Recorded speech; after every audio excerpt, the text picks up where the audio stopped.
অত্যাচার বাড়তে বাড়তে সব সীমা লঙ্ঘন করে ফেলেছে। এখন এরা টেরোরিজমটা সাধারণ মানুষের উপরে করছে, আর সাধারণ মানুষের কোনো সংজ্ঞা হয় না। Commoners are the real asset for democracy.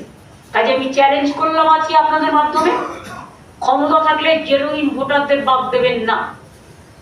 যে ধর্ম বিলংস করুক না কেন, যে কমিউনিটি বিলংস করুক না কেন, যে কর্মে বিলংস করুক না কেন, যে রাজনীতিক দলকেই সমর্থন করুক না কেন, একটা বিজেপি পার্টির কথা শুনে বাংলাকে যদি ধ্বংস করতে চান তাহলে জেনে রাখবেন কংসও কিন্তু একদিন বধ হয়েছিল।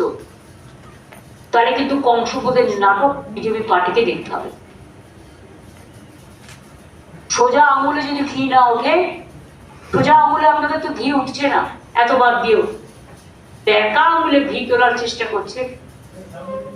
বেঁকা আঙুলে ঘি তুলতে যাবেন তো তখনই যদি বেঁকা আঙুলটা সোজা হয় না, আর বেঁকা আঙুলটা যদি কাজই না করে নির্জীব হয়ে যায় তখন কি করবেন? আয়ু তো বড় জোর এসব চেয়ারে 1 বছর 2 বছর, তারপরে কি হবেন? গভর্নর নাকি রাষ্ট্রপতি? কোন পজিশনটা চাই? কিসের টো? পেছনে কি ষড়যন্ত্র? পেছনে তুগলকি কমিশনের কিসের ব্লুপ্রিন্ট? সকল তুগলকি কমিশন, বিজেপি কমিশন, যারা মানুষের ভোট বাদ দিচ্ছেন বারবার করে। বিহারে যা চলবে না বাংলায় কেন চলবে না? বিহার কি দেশের বাইরে না বাংলাদেশের বাইরে? এক একটা রাজ্যের জন্য এক একটা নিয়ম হবে কেন? এক একটা কানুন হবে কেন? লোকগুলো 8 ঘন্টা 10 ঘন্টা ধরে দাঁড়িয়ে, যারা গরিব লোক চাকরি থেকে ছুটি নিয়ে 3-4 দিন ধরে দাঁড়িয়ে ডকুমেন্ট দিয়ে এসছে, সেখানে লিখে দিয়েছে document is not count corrective. সেখানেও বেছে বেছে বিজেপি মাইন্ডেড লোক তারা ট্রান্সফার করে দেবে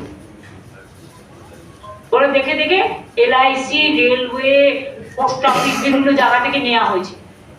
তাদের আমি বলবো, শুনুন, গভর্নমেন্ট হয়তো আপনার কাজ চলে যাবে সেন্ট্রাল গভর্নমেন্ট, কিন্তু আপনাদের নাম এবং নামের রেকর্ড, কে কোথায় কাজ করেন, এটা কিন্তু রেজিস্টার থাকবে।